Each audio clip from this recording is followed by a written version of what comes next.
오늘 본문 말씀은 마가복음 11장 27절에서 33절까지의 말씀입니다. 다들 찾으셨으면 제가 봉독하도록 하겠습니다. 마가복음 11장 27절에서 33절까지의 말씀입니다.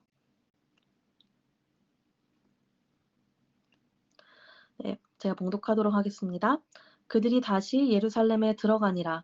예수께서 성전에서 거니실 때에 대제사장들과 서기관들과 장로들이 나와 이르되 무슨 권위로 이런 일을 하느냐? 누가 이런 일할 권위를 주었느냐? 예수께서 이르시되 나도 한 말을 너희에게 물으리니 대답하라. 그리하면 나도 무슨 권위로 이런 일을 하는지 이르리라. 요한의 세례가 하늘로부터냐 사람으로부터냐 내게 대답하라. 그들이 서로 의논하여 이르되 만일 하늘로부터라 하면 어찌하여 그를 믿지 아니하였느냐 할 것이니 그러면 사람으로부터라 할까 하였으나 모든 사람이 요한을 참 선지자로 여김으로 그들이 백성을 두려워하는지라. 이에 예수께 대답하여 이르되 우리가 알지 못하노라 하니 예수께서 이르시되 나도 무슨 권위로 이런 일을 하는지 너희에게 이르지 아니하리라 하시니라. 아멘.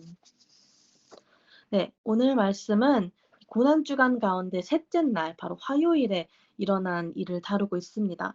우리 예수님께서 가장 많은 사역을 하신 날이기 때문에 이 복음서의 기록자들이 이 화요일에 있었던 일을 굉장히 차근차근 다 잘 상세하게 소개를 하고 있어요. 그래서 오늘 저는 오늘 화요일 아침에 일어난 이 당시 상황을 약간 사건 엑스파일 같이 좀 차근차근 조명해 보고자 합니다.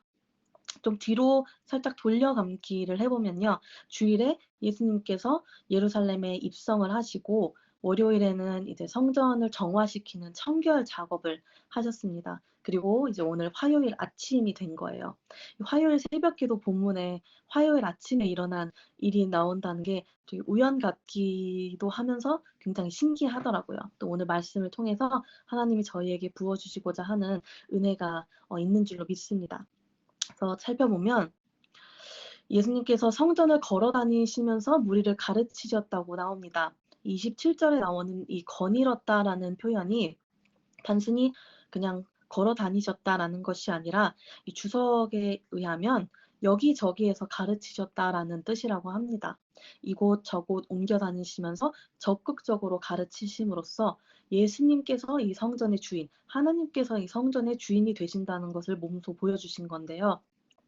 그럴 때 바로 어제 그 청결 작업으로 인해서 명예가 아주 톡톡히 실추된 이 유대 종교 지도자들이 예수님께 다가옵니다. 이들은 바로 산헤드린의 구성원들이었는데요. 산헤드린이라는 것은 당시 유대의 최고의 의결 기관이었습니다.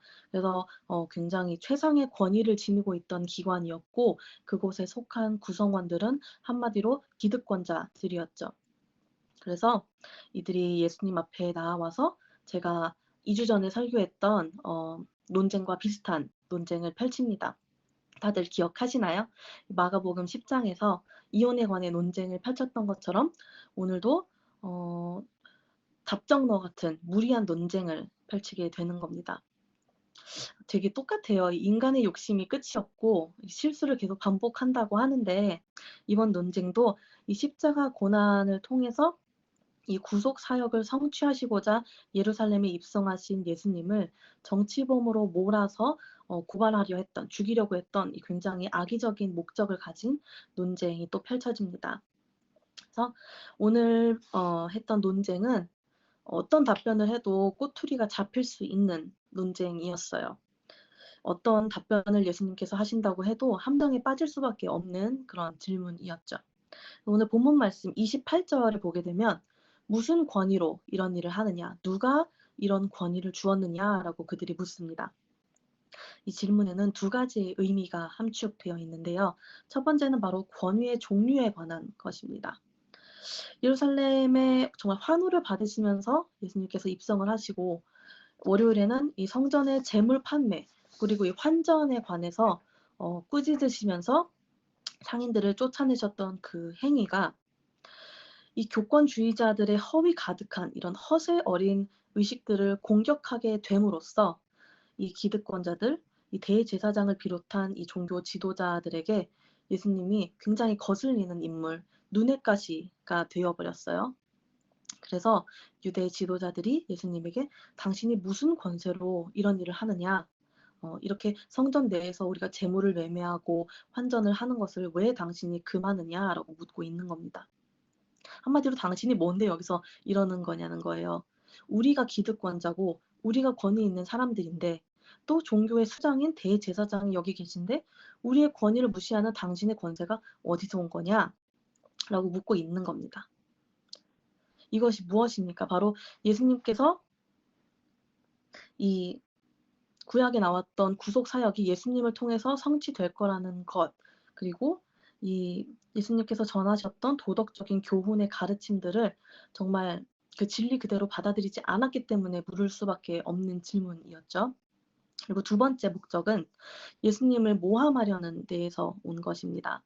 만약에 예수님께서 "내 권세는 하늘로부터 하나님께로부터 온 것이다."라고 하면 "어디서 하나님의 권위를 깎아내리는 그런 발언을 하느냐."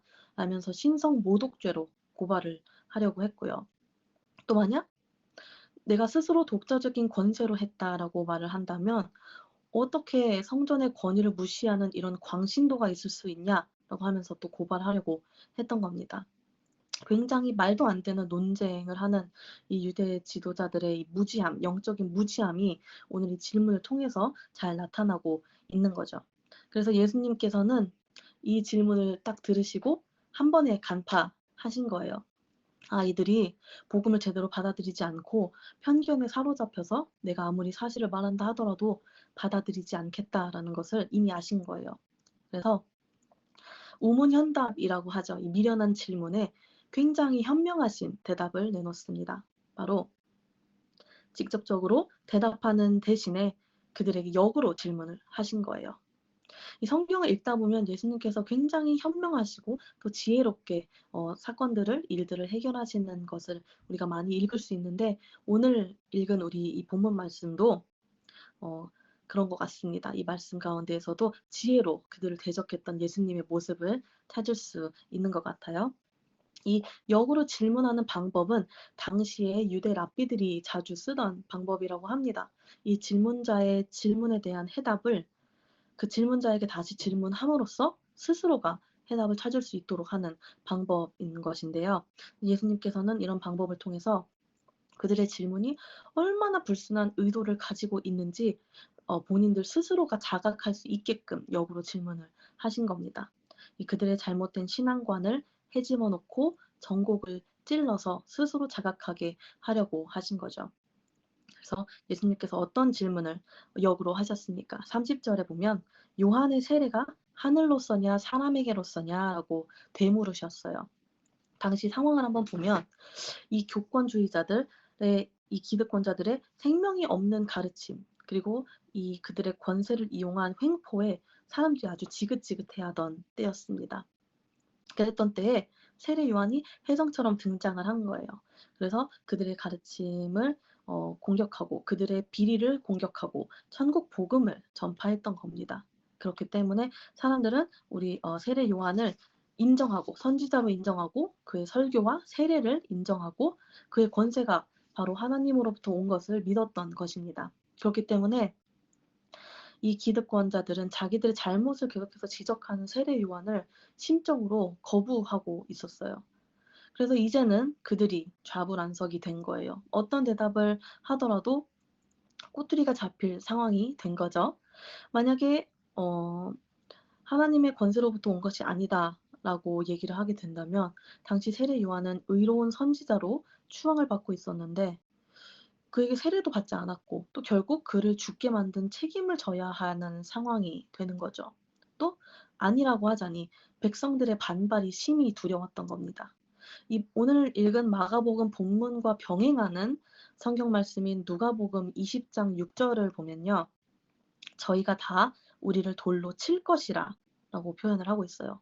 이 세례 요한의 권위가 하나님께로부터 온 것이 아니라고 하면 혹시 백성들이 강하게 들고 일어나서 반발하지 않을까 너무 두렵고 무서웠던 거예요. 그래서 이 어떻게 답하는 것이 자기들이 입지를 강화시키는 것인지만이 그들에겐 중요했던 겁니다. 무엇이 진리이고 아닌지가 중요했던 게 아니라요. 그래서 결국 그들은 어떻게 대답을 하고 합니까? 33절에 우리가 알지 못하노라 라고 대답을 합니다. 글쎄, 잘 모르겠네. 이렇게 대답을 한 거예요. 정말 궁색한 답변이죠. 자기들의 영적인 무지를 스스로 드러낸 꼴이 된 거예요. 차라리 안 물어보느니 못하게 된 거죠. 이 본인들이 생각해낸 올무에 도리어 본인들이 걸리게 되는 결과를 초래했던 겁니다. 그런데 그들의 공격은 여기서 멈추지 않고 앞으로도 또 계속 마가복음을 통해서 쭉 나올 거예요. 우리가 오늘 본문 말씀에 나온 예수님의 대답에서 무엇을 깨달을 수가 있을까요? 바로 사랑이 없는 권세는 아무 소용이 없다는 것입니다. 예수님의 사역이 어떤 모습이었나요? 바로 약한 자를 돕고 아픈 자를 고치고 또 낮은 자를 세워주시는 그런 사역을 하셨잖아요. 한마디로 사랑이 가득한 사역의 모습이었던 겁니다. 하늘로부터 받은 권세를 이 사랑의 마음으로 사용을 하신 거예요.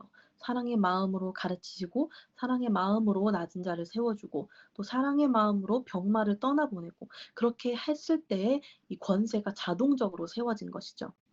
그런데 이런 모습을 이런 행동들을 기득권자들이 눈엣가시처럼 여겼다는 뜻은 무엇입니까? 바로 이 그들의 마음에는 하나님에 대한 믿음의 모양은 있었지만 그 안에 실제적인 능력이 없었다는 겁니다. 바로 그들의 행위 안에 사랑이 없었다는 거죠.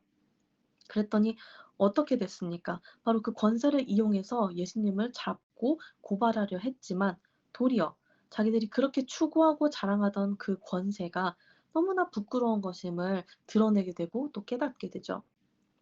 고린도전서 13장에 보면 분명하게 말씀하고 있습니다. 예언을 하고 구제를 하고 천사의 말을 한다 할지라도 사랑이 없으면 아무 소용이 없다고 말하는 것처럼 우리가 사랑을 품을 때 예수님께서 그렇게 하셨던 것처럼 사랑의 마음을 품고 나아갈 때 그 하늘로부터 오는 권세가 우리에게 능력으로 임할 것을 믿습니다. 그렇게 할 때에 우리가 진정으로 이 사랑의 하나님을 나타낼 수 있게 되는 겁니다. 큰빛 은혜교회 성도 여러분, 이 권세는 나 자신이 높아지려고 갖는 것이 아닙니다. 우리가 이 사랑의 마음을 품고 하나님의 일을 할 때, 사랑의 마음을 품고 이웃을 대하고 또 복음을 전할 때에 비로소 가질 수 있게 되는 것입니다. 그리고 오늘 하루도 이 말씀을 기억하시고 온전히 주님을 나타내는 모두가 되시기를, 그리고 이 진정한 하나님의 권세를 가지고 이 세상 가운데 주님의 큰 빛을 밝히며 살아가시기를 소망하고 축복합니다.